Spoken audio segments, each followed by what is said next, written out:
Catch you the first down and drive off and sit down for extra yardage. I thought one other thing, I just thought the ones canceled out, they canceled each other out. It was just And that's a good sign in the You spring. took the words out of my mouth. That's a really good sign in the spring. yeah, Hey, man, trying to I think. think OTC got a stinker down there in Jackson. Luke and Gerardo did well, They- kicking today, didn't miss any Yeah, kicks. 40+ yards, so no drop off there. And that's the way I look at it. Drop off from last season. I don't see areas so far where there be, I mean, the O-line's still a question, we got to get guys in here, but I don't see areas. where- No, Wyman is no longer with the team either, so 13 we can Brady's move on not from with that. That's awesome. Yep. Wow, I didn't know Wyman left. Wow, and you ain't seen Wyman since Wyman started. So, Wyman hadn't been here.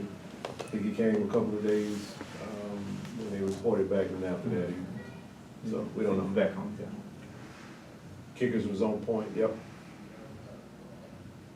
Didn't see any tight ends. The only tight end that played today was Jesse. DJ's nursing, slight hamstring injury, and Hayden has a foot injury.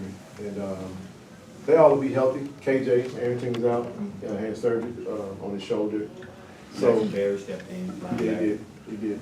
So you'll see a lot of players return, going into the summer, late July, when everybody reports, get the full team here.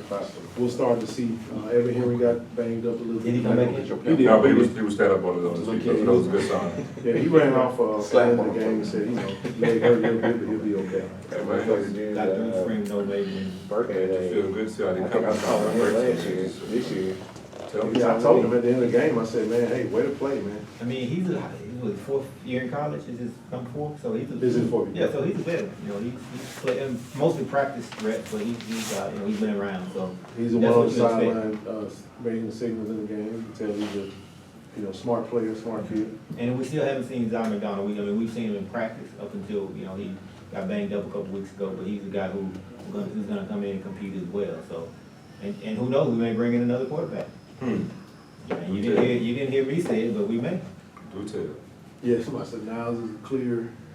Yeah, he is, man. He definitely is. I mean, Niles looked like a man amongst boys. Even against the Warrens, he definitely, in my opinion, is the best defensive end in the SWAC. Niles Gaddy should get the same type of, I'm telling you, he should get the same coverage that Isaiah Land got. That's So your what preseason. Isaiah Land got from FAMU, he should literally get the same. He's a bigger kid. He's actually a little taller. I think he's a lot bigger than him. He's a lot bigger, too. 250, 6'6", 250. Now it's more prototypical size. Yeah. That's your preseason SWAC defensive player of the year. Without a doubt. No, he wouldn't be because I think the preseason will be Colton Adams, Bubba from Alabama State. He had more tackles than Aubrey, and he's returning, so they probably will give him the nod. Now, he will be first team all SWAC though. If he's not first team all SWAC, I'll be shocked. And it's gonna be interesting to see because we got SWAC Media Day coming up soon. So next time we'll get together, we'll see who Coach TC decides to take with him.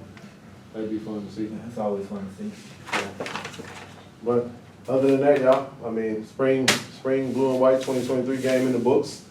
I'm pretty sure we'll come back together and give you guys another show. Riggins is gone. Yep, he's gone too. Phillip Wells, large human being. Yeah, Phillip Wells is a big kid, man. It's good to have really good size at the 2 depth from the defensive line position.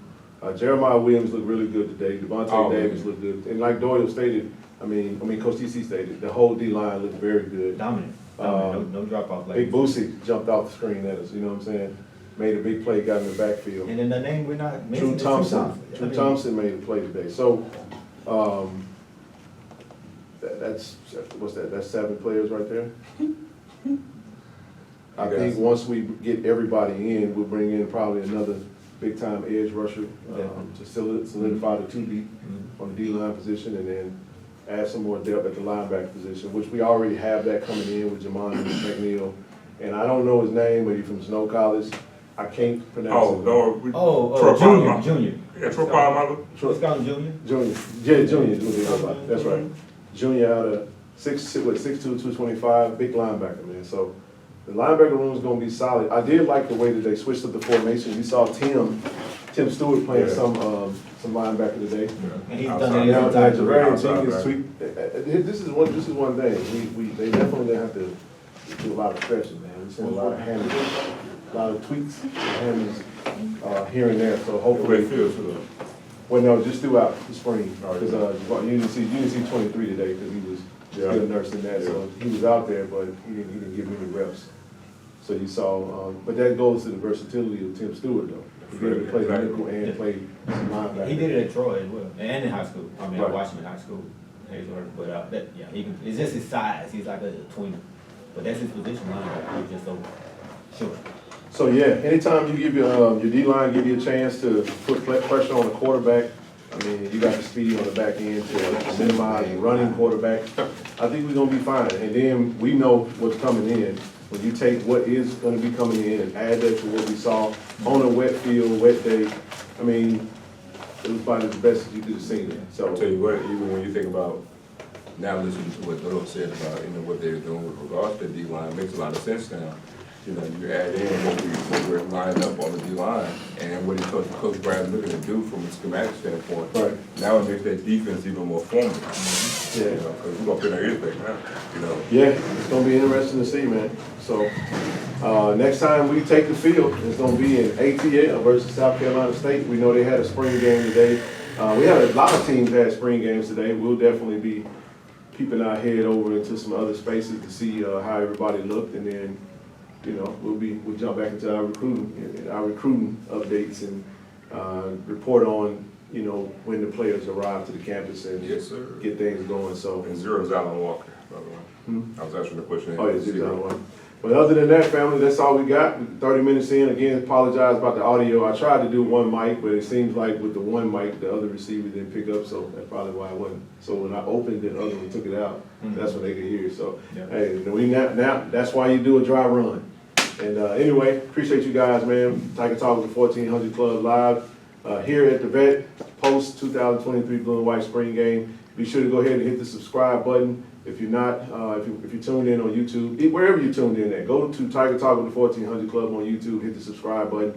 You're gonna get a lot of exclusive content directly from this platform. We appreciate the support. Y'all love, go Tigers, baby. R-E-R. Yeah, I love Go Tigers. Peace.